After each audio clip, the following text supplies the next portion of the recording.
in mind of when I'm defending, okay? He's either gonna try to smash where he's getting control of that head and arm, or he's getting those double unders on my feet, the grapevining him, and getting me in that Superman or that, you know, parachuting type position, or skydiving position.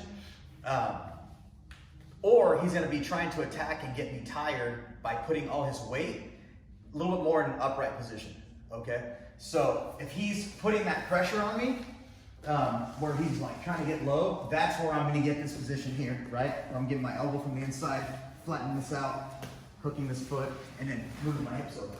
Now, if he's looking for an opening, he just wants to be heavy on me, he's gonna pinch his knees, yep, just like that. He's gonna pinch his knees, and when he does that position, most of the time people are gonna be here, right?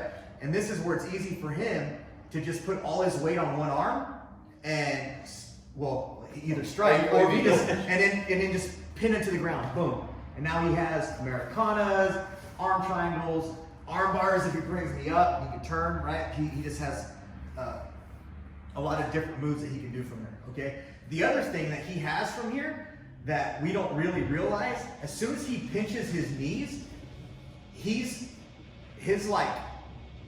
not connected to me. There's like a little bit of space, okay? So when he's flat, get flat on me, if I upa, I can control where his body goes, okay? Now, if he's in this position where he's looking to get a submission and like get me tired, from here, I'm gonna do that same upa. There's not a whole lot of me to do because when we're together, wherever I'm moving, he's moving, right? If there's a gap, now I'm hitting that, and now I have to force through that position. So that's what you can't see what's going on. When he's sitting on me like this, there's like a little gap that he's not really sitting on me. The squeeze is coming from here, and this is where the tightness comes from. So when I try to upa, if you look on TV or all these like old jiu-jitsu videotapes, if they're doing it like this, it's not gonna work, okay? And you have to understand, he's doing this, A, to get me tired, so I can just upa all day, and just like, I give up, right, and go for the submission. Also keeps him in a position where I can't do anything to him, okay? So this is where I'm gonna have to think about a different escape, right? So from this position, what I'm gonna do is I'm still keeping my head in and I'm coming up and doing like a little crunch. Okay, now from here, I'm gonna still put my hand on his hip, but I can't really get to this position here, okay? And now what I'm gonna do is I'm gonna push at a 45-degree angle, okay? Remember, side to side and front to back are really strong, but what that's gonna do, it's gonna do one of two things. It's gonna get him off balance enough for me to either bring my leg in and get a half butterfly hook, or he's gonna fall over where I can jump into a leg, like for an ashigurami position where I'm going for that foot lock, or I'm just gonna be able to step on top. And it kind of depends on how much pressure they're putting down on me, right? So from here, if I get into this position here and I start upaing, now I'm gonna drive my shoulder, building this frame here, right? So I'm using all my force, and I do have to muscle up a little bit, but now he's there, right? So in this position, he has to brace, or else I'm just gonna take him up. Him doing that gives me one opening here, or here, and I'm sitting down, right? And usually from this position, I'm gonna wanna roll him over the other way, right? So I have this a little bit deeper, but either way, I'm getting into a position where he's not on top of me anymore, and it can be a scramble, as opposed to me just getting smashed, okay?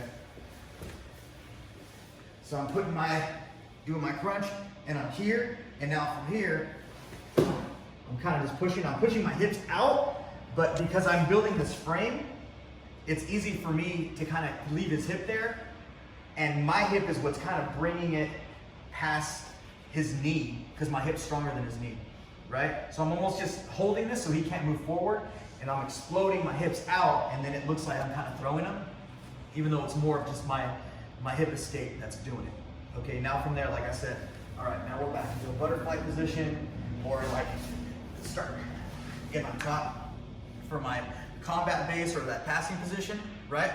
But either way, what I'm really doing, I'm getting that crunch, putting that pressure there on the hip, and then from here, I'm gonna hip escape as far as I can here, boom, there. And now from there, whatever the position is, I'm getting it, okay? If I'm not getting a good 45-degree angle, I'm not gonna be able to do that, okay? If I'm pushing too far on the 90, or directly behind, it's gonna be difficult. I have to push that 45, okay? There's another escape where you're pushing back, but it's more of, you're pushing the hips this way in hopes that you bring him up to bring your butterflies in. That's gonna take a lot more strength. Usually won't work on like bigger guys unless you bring them way off balance. And this is kind of like an in-between that'll work on big guys or small guys, as long as I can get that position and that 45, fill in this frame, and then boom, hip escape. And now from here, I can go into whatever position I want, okay? So I'll do one more time, and then press.